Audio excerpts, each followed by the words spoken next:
Hello दोस्तों, कैसे हैं आप सब लोग। स्वागत है आपका एक बार फिर से मेरे नए ब्लॉग में। तो दोस्तों आज है 4 अक्टूबर और अभी सुबह के लगभग 11:15 हो रहे हैं। देखते हैं क्या कुछ होता है आज के इस ब्लॉग में। बने रहिए हमारे साथ, काफ़ी कुछ इंटरेस्टिंग होगा आज भी। Stay tuned guys. तो दोस्तों गोवा में अपने 4th डे में इससे पहले कि हम कुछ करते, सबसे पहले ब्रेकफास्ट करना बहुत जरूरी था। तो इसलिए हम निकल पड़े ब्रेकफास्ट करने के लिए। थोड़ा देर गूगल करने पर पता चला कि पास में एक प्लेस है जिसका नाम है बाबा औरम। फिर क्या था, हमने नेविगेशन ऑन किया, स्कूटी का सेल्फ मारा और निकल पड़े बाबा औरम के लिए। ये लोकेटेड है बैम्बू फॉरेस्ट के पास में, अंजुना में। ये काफी सही प्लेस है ब्रेकफास्ट या ब्रंच करने के लिए। अच्छा ओपन स्पेस है, कंफर्टेबल सीटिंग अरेंजमेंट्स के साथ। और यहाँ पे हमने ट्राई किया sandwich, pizza, oh my God burger, Spanish omelette, coffee and strawberry shake. और सुना है कि फ्रेशली बेक्ड ब्रेड से यहाँ के सैंडविचेस और बर्गर्स रेडी किए जाते हैं, जो कि इनकी खुद की बेकरी में बनते हैं और काफी डिलीशियस थे। तो अभी हम हैं बाबा औरम कैफ़े में, और ये कैफ़े फ्रेंच कैफ़े और बेकरी और पिज़्ज़ा एरिया है। यहाँ पे क्राफ्टेड बियर्स भी मिलती हैं, क्राफ्टेड बियर्स के लिए फेमस है, एंड थिन क्रस्ट पिज़्ज़ास के लिए। हमारा एक्सपीरियंस यहाँ ओवरऑल बहुत अच्छा रहा, बस थोड़ा स्टाफ कम होने की वजह से सर्विस उतनी फास्ट या कहीं की अच्छी नहीं थी। हम 5 लोगों का खाने का बिल यहाँ अप्रोक्सीमेटली 1500 आया।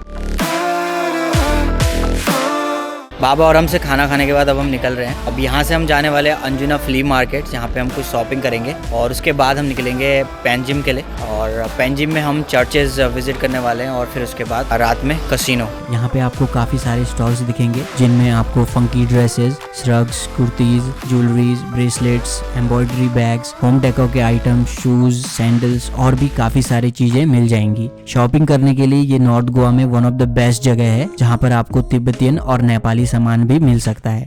अंजुना फ्ली मार्केट, जैसा मैंने आपको पहले व्लॉग्स में भी बताया था, ये एवरी वेंसडे लगती है सुबह 8-9 बजे से शाम 6-7 बजे तक। शॉपिंग करने के बाद हम निकल पड़े गोवा की कैपिटल पणजी या कहें पेंजिम की ओर। कैलंगूट नॉर्थ गोवा से पणजी अप्रोक्सीमेटली 16 से 17 किलोमीटर है और इस रूट में बाइक या स्कूटी राइड करने का या कार चलाने का अपना एक अलग ही मजा है। ये रूट कितना खूबसूरत है ये आप देख ही सकते हैं। एक तरफ है ये मंडोवी रिवर और उसके बगल से निकलती हुई ये सीधी सड़क। वाह, ये नजारा देखने लायक था। और हम इस खूबसूरत व्यूज को एंजॉय करते हुए निकल पड़े एक फेमस चर्च के लिए जिसका नाम है बेसिलिका ऑफ बॉम जीसस।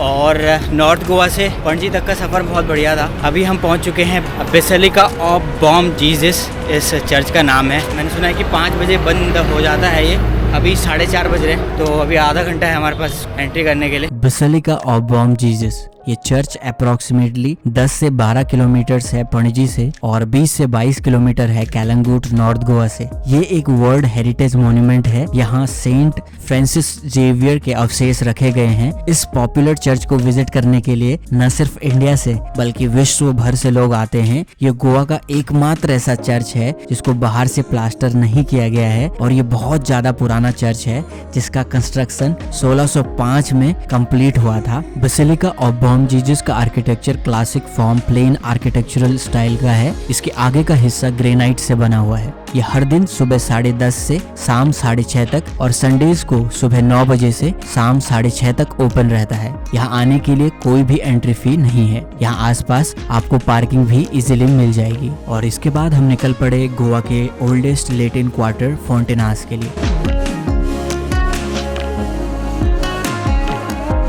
तो दोस्तों अभी लगभग 5:30 बज रहा है और हम पहुंच चुके हैं फोंटेनास स्ट्रीट।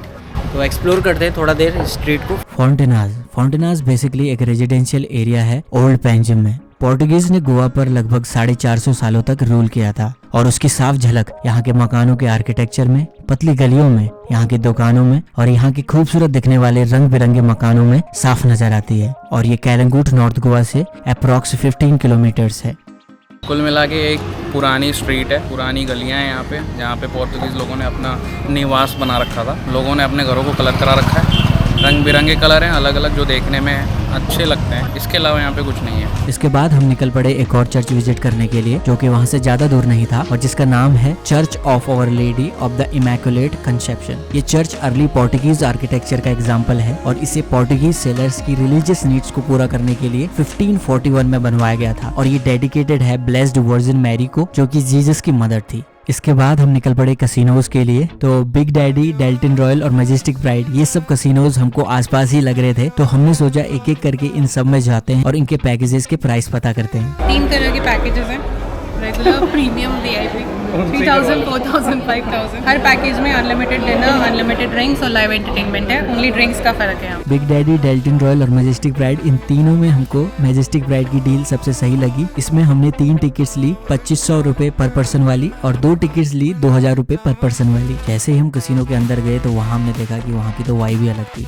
यहाँ पे लाइव परफॉर्मेंसेस चल रही थी, साथ में स्टार्टर्स में गोलगप्पे, चाट पापड़ी और भेलपुरी भी मिल रही थी। डिनर करने का हालांकि एक टाइम फिक्स होता है, उसके बाद ही आप डिनर कर सकते हैं, लेकिन उससे पहले जो आपको कॉम्प्लीमेंट्री टोकन्स मिले हैं उनसे आप कुछ खेल सकते हैं गेम्स। तो हमने भी उन टोकन से रूलेट खेला और मेरे फ्रेंड की सिस्टर इन लॉ रिचा ने उसमें 2000 रुपए भी जीते। कसिनो के गेम एरिया के अंदर फोटोग्राफी करना मना है। और दोस्तों इस व्लॉग में इतना ही, जल्द मिलेंगे नेक्स्ट व्लॉग में। सब्सक्राइब कर दो इस चैनल को और कोई क्वेश्चन या सजेशन हो तो प्लीज कॉमेंट कर दो।